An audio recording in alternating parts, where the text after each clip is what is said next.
A very good day to everyone watching. Before I begin, I would like you to think about something. When was the last time you opened TikTok, Instagram, or Facebook and came across a video of a fight? I believe most of us don't even need 5 seconds to remember one. According to Dr. Shafizan Mohammed, a communication lecturer at the International Islamic University Malaysia, it has become almost automatic for people to search for violent videos whenever incidents of violence happen. Let's think about that for a moment. Instead of trying to understand what happened, many people immediately look for the video, watch it, and sometimes even share it. Over time, this behavior makes violence feel like something normal to see online.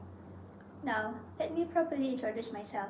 My name is Nurhanan Tizahari, and today I will be delivering a persuasive speech entitled Reducing Violence on Social Media to Create a Safer Online Community.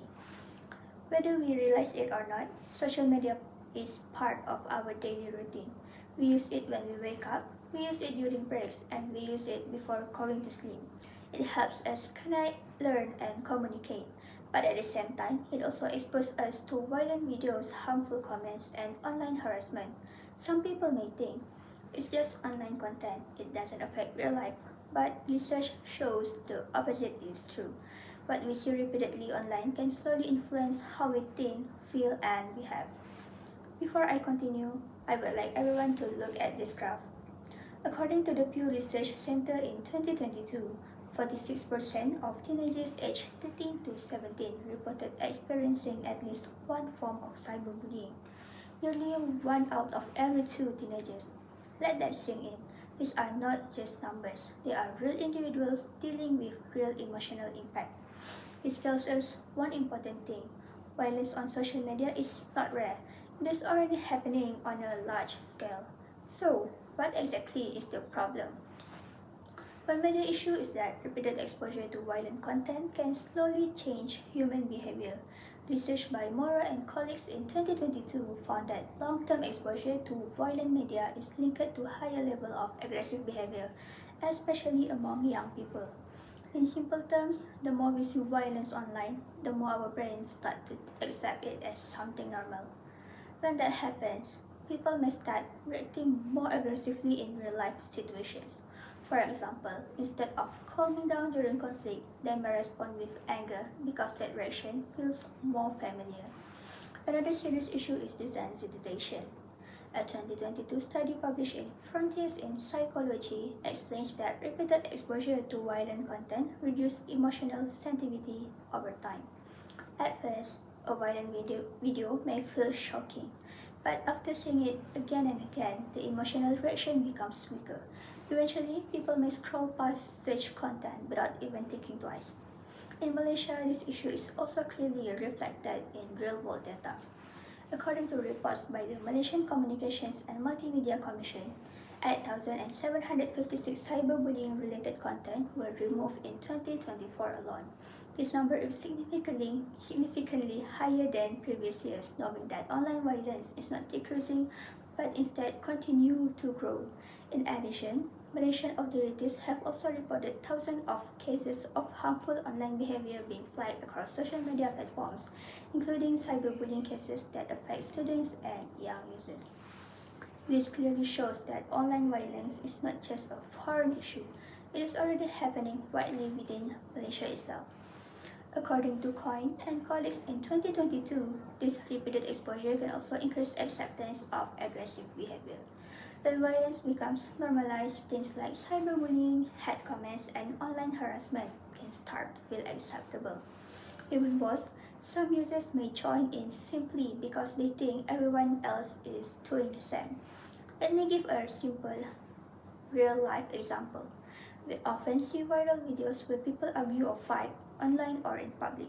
In the comment section, instead of stopping the negativity, many people add fuel to the situation by insulting others or making harsh jokes.